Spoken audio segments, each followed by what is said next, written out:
Remove her now. 3 words. Flat. Final. The kind that don't ask for agreement. The Grand Meridian Ballroom in Chicago's Gold Coast didn't stop, it seized. 140 guests in black tie and diamonds, and every single one of them went stone still, as if the air itself had been pulled from the room. Champagne flutes hovered. Forks didn't land. Somewhere near the east wall, a woman in a red gown forgot she was mid-sentence. 2 men in black moved before the echo died. They were built for this, wide through the shoulders, blank in the face, the kind of men who'd learned long ago that thinking slowed things down. They crossed the marble floor in 4 seconds and reached Zara before she could set down the water pitcher in her hand. One grabbed her left arm. The other took her right. The crystal pitcher tilted.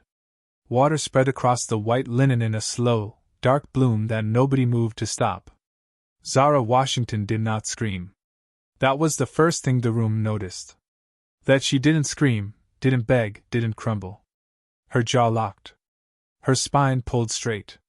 She lifted her chin and stared directly ahead, eyes fixed on the far wall like she'd decided that if this was going to happen to her, it was going to happen to a woman standing upright. Hi viewers, have you ever been publicly humiliated at work, or watched it happen to someone else and said nothing? Drop your experience in the comments. I want to hear what you did. The room watched. Nobody spoke. Nobody stood. That is the specific silence of people who have calculated the cost of speaking and decided it's too high. At the head of the long mahogany table, Kwon Ji-han sat without moving. His black suit was immaculate. His hands rested flat on the table. The tattoo that climbed the left side of his neck, black ink, clean lines, the mark of a man who stopped pretending somewhere around age 20, was the only thing that looked alive about him. His face gave nothing. His body gave nothing. He watched them pull Zara toward the service corridor door with the stillness of a man who had already made a decision and was simply watching it be carried out. Then his eyes changed. Not his expression. Not his posture. Just something behind his eyes, a shift, like a door opening in a building with no other windows. He looked at her the way a man looks at something he was not expecting to see. Not with warmth. With recognition. The particular, dangerous recognition of someone who has just located a piece of a puzzle he thought he'd lost. He stood up. 140 people registered it simultaneously, and not one of them understood why. Stop. 1 word. Same low register as the first order. No heat in it. No urgency. Just wait, the kind that comes from being the only person in a room who never has to repeat himself. Both men stopped like a current had been cut. Ji-han came around the table the way he moved through every room, without rushing, without adjusting his pace for anyone watching. The guests near the center shifted in their chairs almost instinctively, creating space he hadn't asked for. The sommelier near the west pillar took 2 quiet steps backward. A woman in pearls reached for her husband's arm. He crossed the ballroom floor and stopped 4 feet from Zara. He looked at her. Not at the men who'd been holding her. Not at the table she'd been pulled away from. At her specifically, with the focused and slightly unsettling attention of a man who doesn't look at things he doesn't mean to look at. She looked back. That was the second thing he registered about her. Most people, in these rooms, in these situations, with this much collective fear pulled in the air, most people found somewhere else to put their eyes. The floor. His collar. A neutral point past his right ear. It was a survival instinct, and it was understandable. She didn't do it. She held his gaze with the steadiness of someone who had weighed the cost of breaking first and decided she wasn't willing to pay it. Which table was she assigned to? He asked. He was speaking to his head of security, Marcus Park, who materialized from the shadow near the corridor entrance the way well-trained men do, silently, and exactly when needed. Table 7, sir. The Hargrove party. Who issued the removal order? A beat. Precise as a cut. Ms. Choi, sir. She indicated the staff member was causing a disruption. Release her. The men let go. Zara's arms dropped to her sides. She didn't reach up to check the marks where they gripped her. She stood exactly as she'd stood while being dragged, spine straight, face composed, breathing steady. Ji-hun picked up her water pitcher from the side table where it had been set. He held it out. She took it. "Return to your station," he said. Not a rescue. Not a kindness. An instruction, clean and directional, and she received it exactly like that, as something to be executed, not something to feel grateful about. She gave a single nod and moved back toward table 7. Ji-hun turned to face the table. At the far end, in a chair angled slightly away from the nearest guests, a man named Preston Webb sat with his right hand resting on the tablecloth and his expression doing the careful recalibration of someone who just remembered exactly where he was. "Mr. Webb." Ji-hun's voice hadn't changed in pitch or volume. It never did. "We had a conversation in September about what it means to be a guest in this room." Preston Webb opened his mouth. "We won't have it again," Ji-hun said. "Security will see you out." It happened without drama. 2 men from the main floor detail appeared at Webb's elbow. He stood. He left. He didn't speak. And Ji-hun turned back toward the main hall without looking at the woman who had issued the removal order, without acknowledging her, without confronting her, without giving her the interaction she could mount a defense inside. At the threshold, without turning back. "Ms. Choi." From across the room. "Sir?" "The East Room rotation records. 90 days. On my desk by 6 a.m. Silence. "Of course." He walked out. The ballroom exhaled. Cutlery resumed. Conversation restarted in careful, lower tones. The event continued exactly as it was designed to, seamlessly, because powerful rooms are built to absorb disruption and keep moving. Zara refilled a glass at table 7. Her hand didn't shake. But somewhere in the East Room, in a chair angled away from the nearest guests, a woman with a composed face and a fluted glass of champagne sat very still, and began calculating. 8 months earlier, Zara Washington was 47 minutes late to her first shift at the Grand Meridian because the blue line stalled between Damon and Chicago Avenue, and no one on the train had a useful opinion about it. She arrived through the service entrance at 6:47, changed in under 3 minutes, memorized the floor layout from the laminated card on the break room wall, and was standing at her assigned station by 7:01, before the first guest was seated. Her supervisor that night, a compact man named Darnell who'd been running banquet floors for 11 years, watched her reset a crooked centerpiece without being asked and said nothing. But he noted it. The Grand Meridian was the kind of place that noted things. She had come from the Langham downtown, where she'd spent 2 years learning that high-end hospitality was less about service and more about architecture, the invisible structure that made wealthy people feel the world was responding to them without visible effort. She was good at invisible effort. She had been practicing it her whole life. What she was less good at, she had learned, was pretending not to notice things. She noticed, in her first week, that table 4 in the main hall consistently needed a second bread basket before asking for one. She noticed the 6-minute lag between the kitchen pass and the service corridor door that the floor supervisors hadn't accounted for in their timing. She noticed that the East Room's acoustics swallowed the first 3 words of any sentence spoken from the guest side of table 12, which meant servers were constantly mishearing orders and correcting them on a second pass, which was inefficient and occasionally embarrassing for everyone.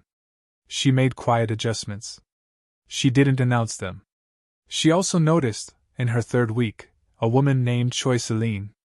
The director of banquet operations for the Grand Meridian was 41, precise, and dressed every day as though she expected to be photographed.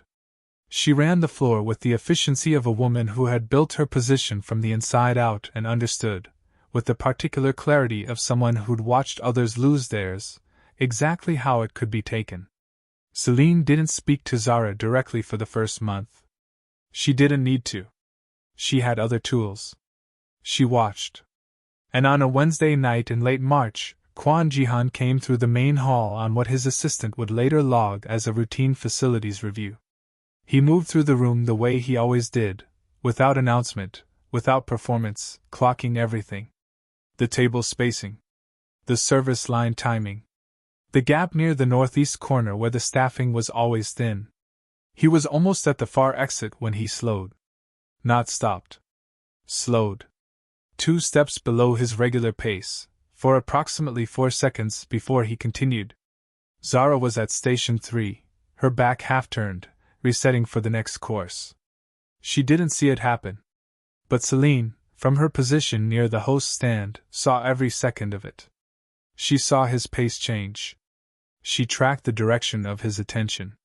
She followed the line from his gaze to its destination and found Zara Washington at Station 3, moving through her work with the quiet economy of someone who had stopped performing for rooms a long time ago.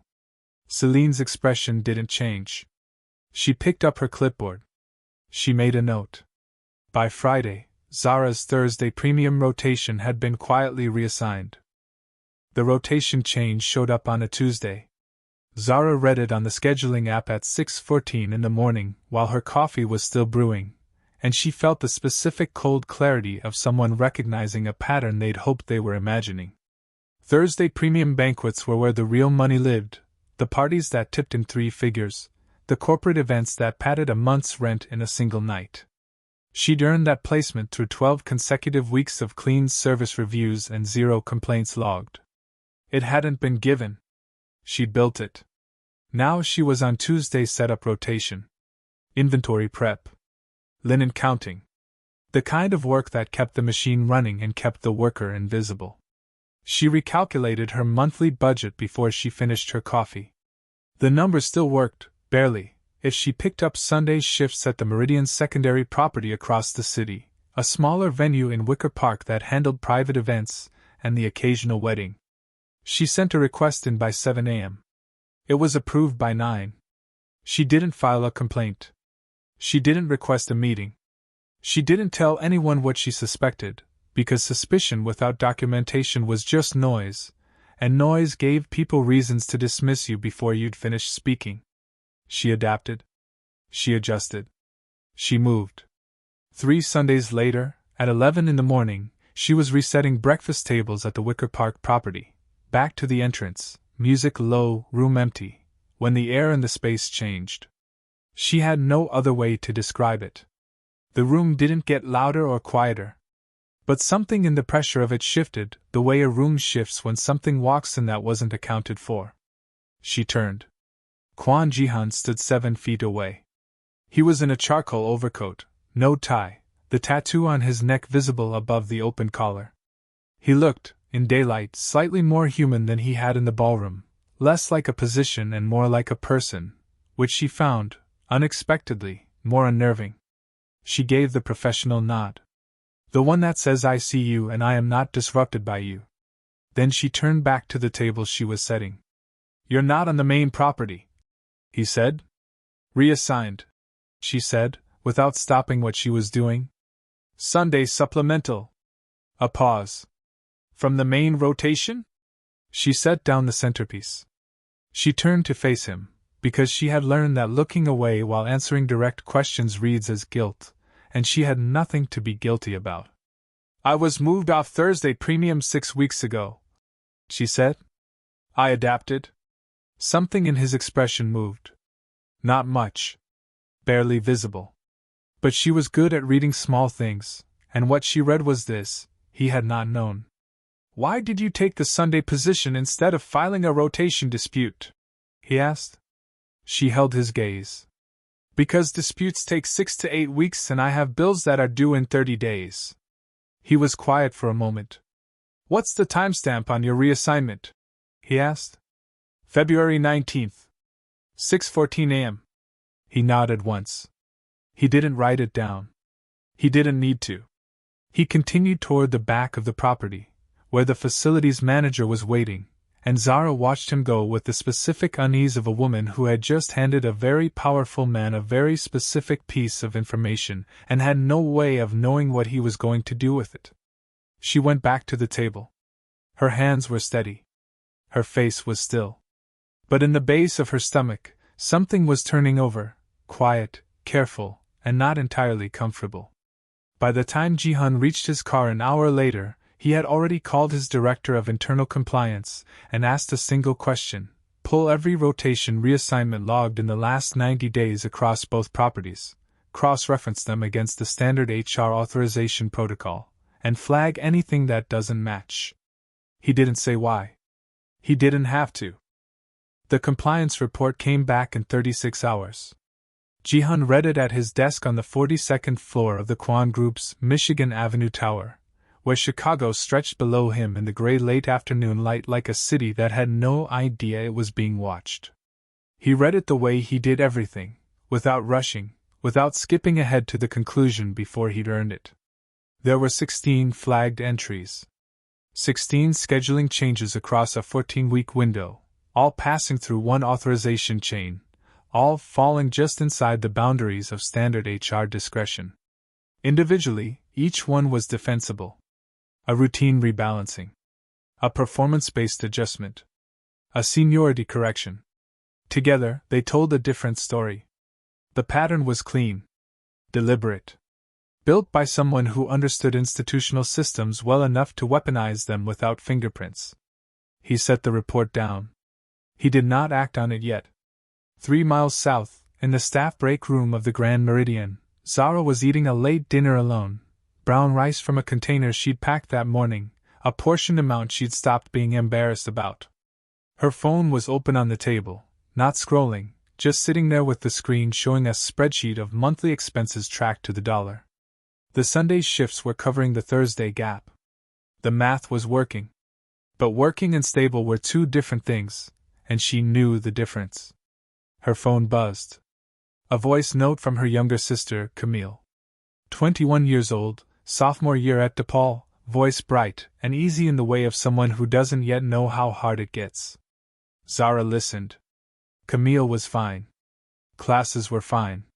She wanted to come downtown for her birthday next month, maybe that brunch place they went to last spring. She sounded like she had no weight on her yet, and Zara had worked very deliberately to keep it that way. She sent a voice note back. Her voice was warm, easy, unhurried. She sounded like a woman with no particular stress and no outstanding problems, which was a performance she had refined over years into something almost indistinguishable from truth. She cleaned up after herself before she left the break room. The counter was wiped. The chair was pushed in. The room looked exactly like she hadn't been there. What she didn't know, walking out through the service corridor into the cold Chicago night, was that Celine had already made her next move. 3 of Zara's most reliable Sunday coworkers, Brianna, Marcus T., and a quiet woman everyone called Dee, had received transfer offers from a competing event property in River North. The offers were good. Suspiciously good, the kind of good that only happens when someone with reach decides it should happen. All 3 had accepted. Zara would find out on Saturday morning, when she arrived at the Wicker Park property for setup and found herself short-staffed by 3 people, with a full private dinner service starting in 6 hours and no explanation in the system for the absences. She wouldn't know it was deliberate. But she would feel it, the way she always felt the shape of things before she could name them, in the particular tightening behind her sternum that meant the ground was shifting under her feet again. Celine wasn't done. She was just getting specific. The private dinner at the Wicker Park property was for 32 guests. Zara found out she was running it with 4 servers instead of 7 at 8:13 Saturday morning, standing in the service corridor with a clipboard in her hand and 3 names missing from the sign-in sheet. She called Brianna first. Straight to voicemail. Then Marcus T. Then D. Voicemail. Voicemail. She stood there for exactly 11 seconds. Then she put the phone in her apron pocket and started reconfiguring the floor plan in her head. 4 servers for 32 guests across 3 table configurations was not impossible. It was close to impossible. There was a difference, and she was going to live in that difference for the next 9 hours. She pulled the 2 newest staff members, a college kid named Tobias who was fast but sloppy, and a woman named Renee who was meticulous but slow, and she spent 40 minutes drilling them on the specific movements the night would require. Which table needed its water topped before being asked? Which guest configuration required a staggered clear instead of simultaneous? How to handle a course delay without letting the guest feel the gap. Tobias kept nodding before she finished her sentences. She made him repeat everything back. The dinner went clean. Not perfect. There was a 12-minute lag on the entree clear that she absorbed by extending the palate course, but clean. No complaints logged. 3 separate guests told the property manager it was one of the better services they'd experienced. Zara drove home at midnight on the Blue Line, standing because the seats were full, grip on the overhead bar, eyes on the dark window. She was tired in the specific way that comes from carrying more than your assignment, for longer than your contract requires, because the alternative is letting something fall apart that you built. She was also thinking about the 3 empty names on the sign-in sheet. Transfer offers, the property manager had told her when she'd asked. River North Property, very competitive packages, all 3 accepted within the same 48-hour window. 48 hours. Same window. Same destination. Zara pressed her back teeth together. She knew what a coincidence looked like. This wasn't the shape of one.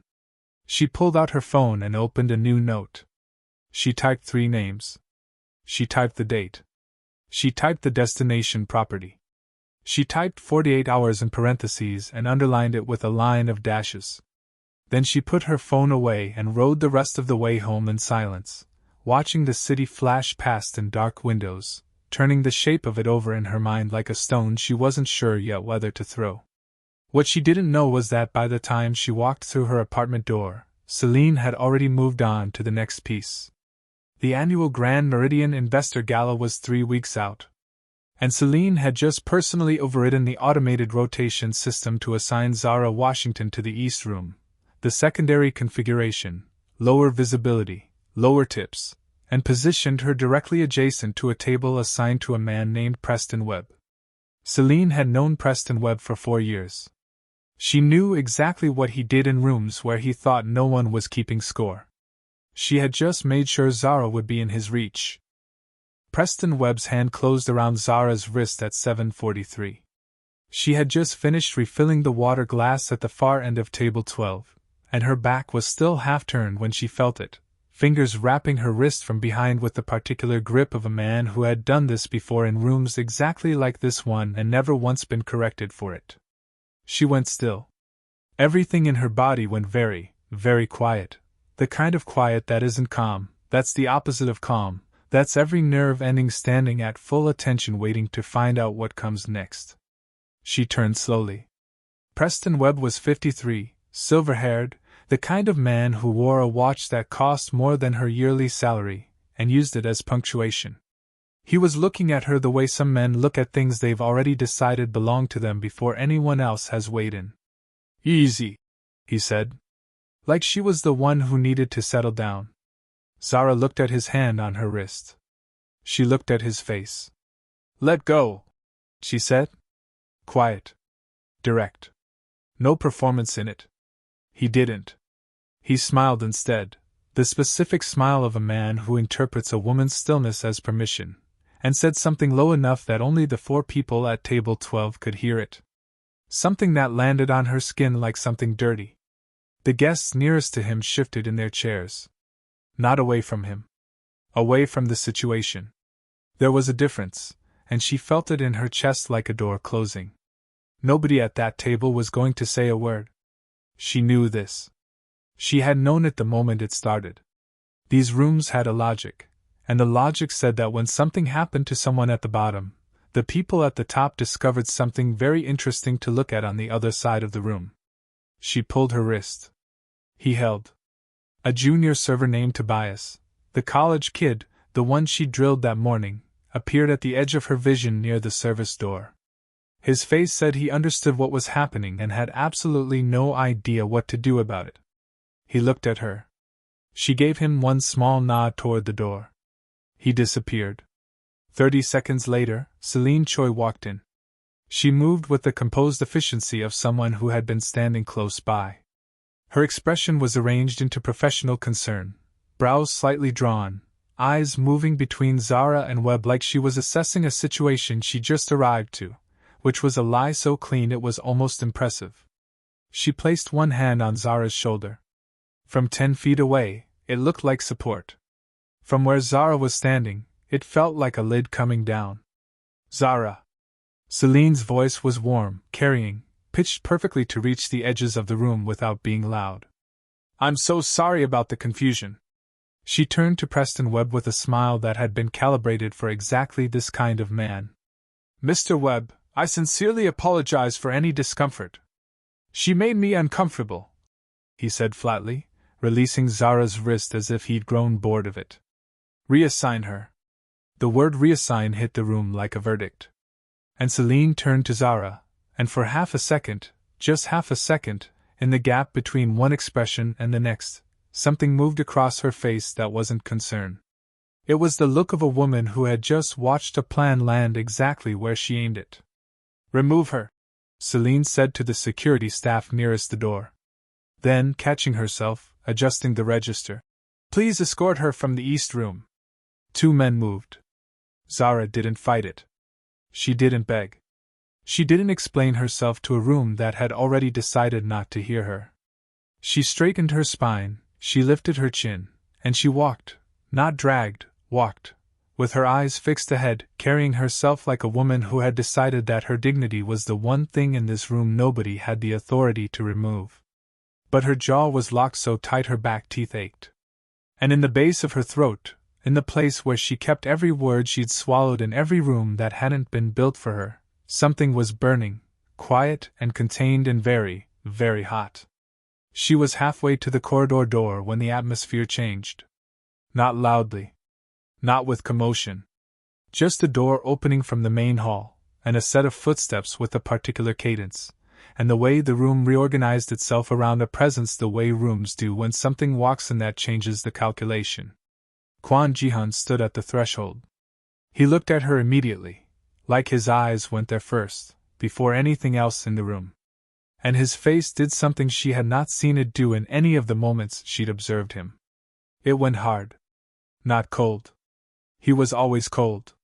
This was something past that, the specific, controlled hardness of a man who has just looked at something he was not going to allow. He crossed the room. Not fast. Not with urgency.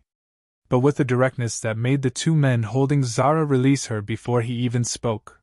Because men who work for Jihan Kwon learn early that his body communicates a decision 3 seconds before his mouth does, and being on the wrong side of that decision is not a place you want to still be standing when the words arrive.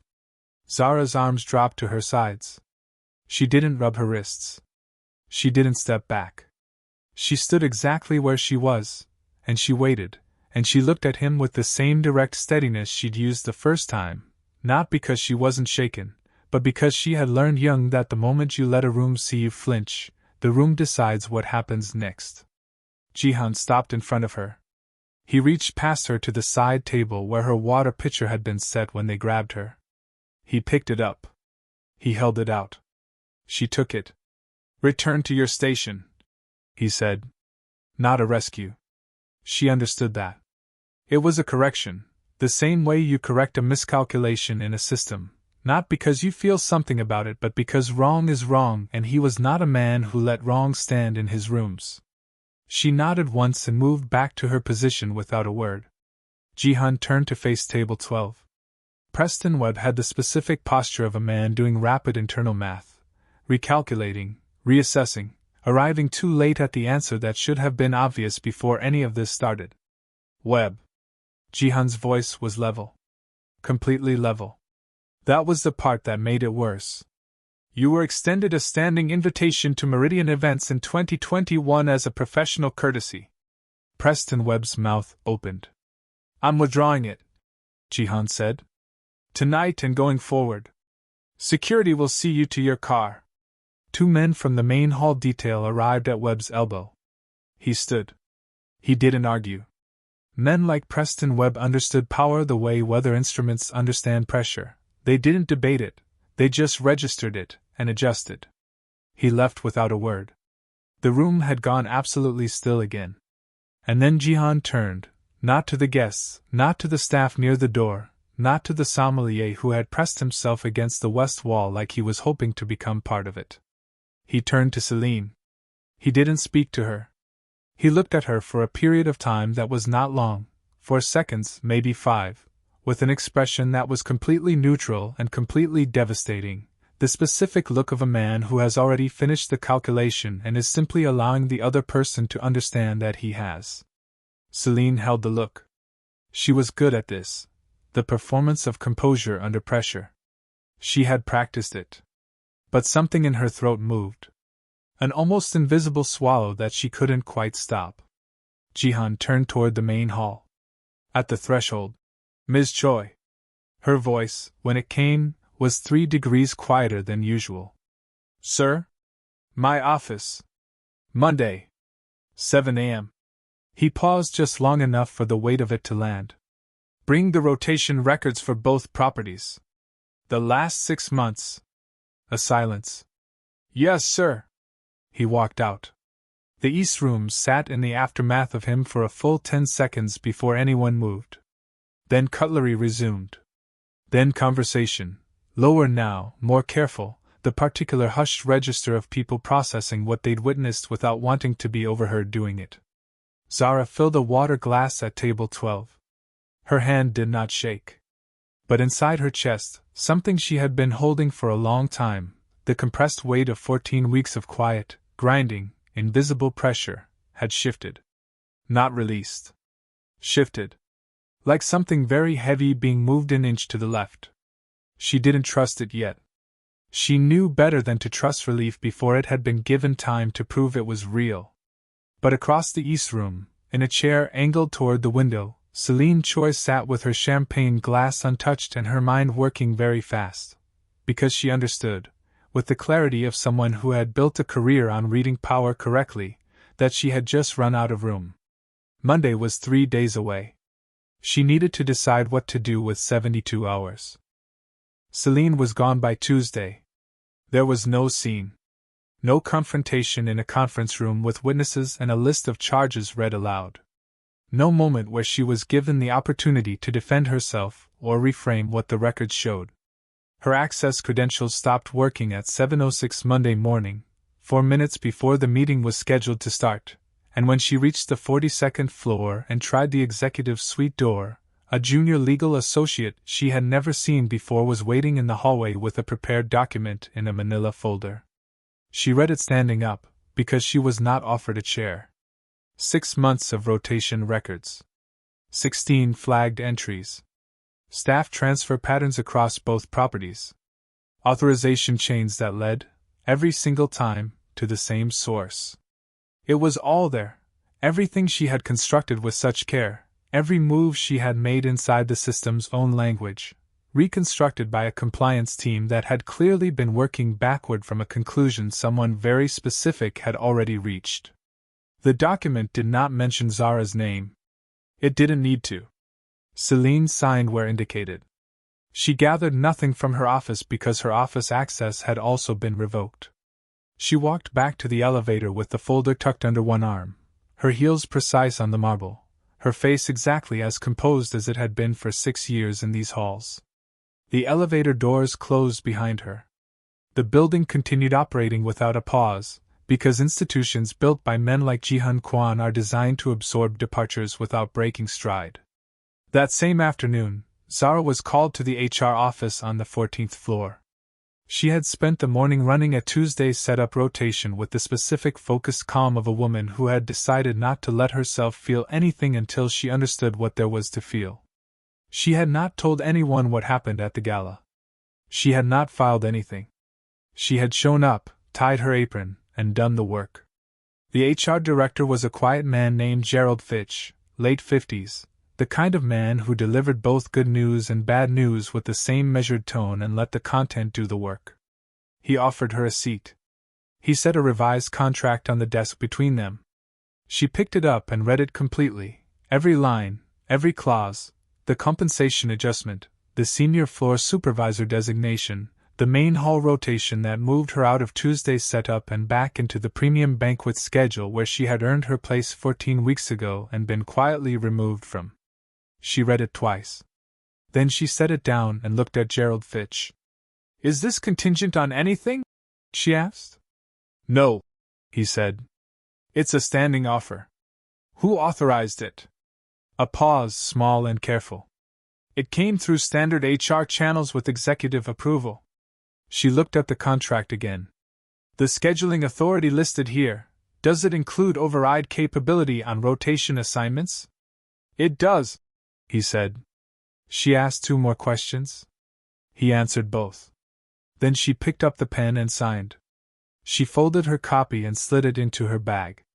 She thanked Gerald Fitch, not warmly, not with performance, just with the simple acknowledgement of someone who has received something they aren't going to minimize and aren't going to make larger than it is. She walked back to the service floor. She told herself this was simply a system correcting itself. That it happened sometimes. That the right outcome arriving didn't require her to assign a reason to it beyond the obvious one. She was almost convinced.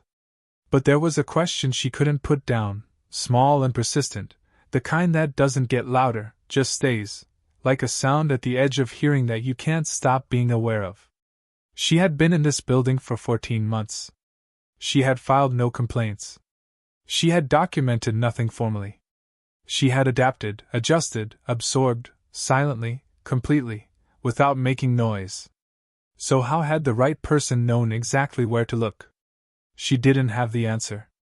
But she understood, with the particular intelligence of a woman who had spent her whole life learning to read rooms, that someone had been paying attention. And that was either the best thing that had happened to her in a long time, or the beginning of something she didn't yet have a name for. 3 weeks passed. Zara ran the main hall banquet floor with the same precision she brought to everything, mapping gaps, adjusting timing, learning the specific rhythms of a space that was bigger and more demanding than anything she'd managed before. She proposed a restructure of the northeast corner staffing on her second Monday, submitted it in writing with projected outcomes included, and had it approved and implemented by Wednesday. She stopped taking Sunday shifts in Wicker Park. She sent Camille a larger transfer that month and didn't mention it. Camille called to say thank you and asked if something good had happened, and Zara said work has been steady, which was true in the way that the whole truth contains smaller truths inside it. She ate lunch at a reasonable hour. She rode the Blue Line home before midnight 3 nights in a row. She let herself sleep past 6 on a Saturday, which was the closest thing to peace she had allowed herself and longer than she wanted to calculate. She did not think about Jihan Kwan. She thought about Jihan Kwan more than made sense. Not in the way she immediately corrected herself for when the thought started, not in the way of someone losing her footing. In the way of a woman who is very careful about what she extends trust toward, and who has just had one of the most powerful men she has ever encountered use that power on her behalf without asking for anything in return. Without announcing it. Without even staying in the room long enough to receive credit for it. She had been turning it over for 3 weeks. The shape of it. What it meant. What it didn't mean. What she was and was not going to allow herself to assume. She had not arrived at a conclusion. On a Thursday evening, 22 days after the gala, she was running the pre-service walk-through in the main hall, checking linens, testing the northeast corner staffing positions, the small deliberate adjustments that had become her standard, when the room changed. She knew it before she turned. The specific shift in pressure that she had come to associate with one particular presence. Subtle enough that no one else on the floor seemed to register it. Not subtle enough for her. She turned. Jihan stood at the entrance to the main hall. He was in a dark shirt, no jacket, collar open, the full length of the tattoo on his neck visible. He looked different from the gala, not softer, not warmer, but like the formality had been set down somewhere, and what remained was simply the actual man. She wasn't sure which version was harder to stand in front of. He crossed toward her. He stopped 3 feet away. Either of them spoke for a moment. In the background, the service staff moved through their pre-check routines, and the main hall filled with the low, preparatory sounds of a room getting itself ready. Northeast corner, he said. How's the timing holding? Down 9 minutes from last week, she said. Should be clean by Friday. He nodded. The rotation structure you proposed. Yes. It should have been the configuration from the beginning. She held his gaze. A lot of things should have been different from the beginning. Something moved behind his eyes. Not regret, exactly. Not apology. The particular stillness of a man who is absorbing a truth and not running from it. I reviewed what happened to your rotation, he said. All of it. I know, she said. The contract told me someone did. I should have caught it sooner. Zara looked at him for a long moment. She was trying to find the angle, the thing underneath the words, the thing people like him usually wanted from people like her when they came offering corrections and revised contracts and statements that sounded like accountability. She couldn't find one. And the fact that she couldn't find one was its own kind of unsettling. You corrected it, she said finally. Most people don't. He held her gaze. That's a low bar. It's the bar the world actually uses. A beat. Quiet between them, not uncomfortable, not exactly. The kind of quiet that has something in it. The kind that two people can stand inside and both understand they are standing inside something, even if either of them has yet said what it is. The senior supervisor role, he said. Is it what you need it to be? It's what I made it into, she said. There's a difference. The left side of his mouth moved. Not quite a smile. Something that acknowledged the point without performing a reaction to it. I know, he said. He held her gaze for one more moment. Then he nodded, once the same nod she had seen him use to close decisions, and turned toward the exit. Zara watched him walk out of the main hall. She stood there in the low pre-service light, the room moving around her, and she thought about what it meant to be corrected by someone with no obligation to correct anything. What it meant to be seen by someone who had no reason to look. What it meant to spend your whole life learning to read the motives underneath the gestures, and then to encounter a gesture that, when you turned it over and over in the light, just looked like what it was. She went back to work. The northeast corner ran clean that night. Not a single gap. And outside the main hall, in the corridor that led to the private elevator, Jihan stood for a moment with his hand not yet on the door. He was thinking about 14 months of rotation records and one woman's name that appeared in them over and over, absorbing, adjusting, carrying more than her share without making a sound about it. He was thinking about what it took to be that steady in a building designed to wear people down. He pressed the elevator button. The doors opened. He stepped in. And the most dangerous thing about a man like him was never what he could destroy. It was what he chose to correct. If this story moved something in you, if you've ever been in a room where the wrong person had all the power and nobody said a word, share this with someone who needs to hear it. Drop a comment and tell me, what would you have done in Zara's position? Would you have signed that contract, or would you have walked away and never looked back? And if you're new here, subscribe right now and turn on your notifications.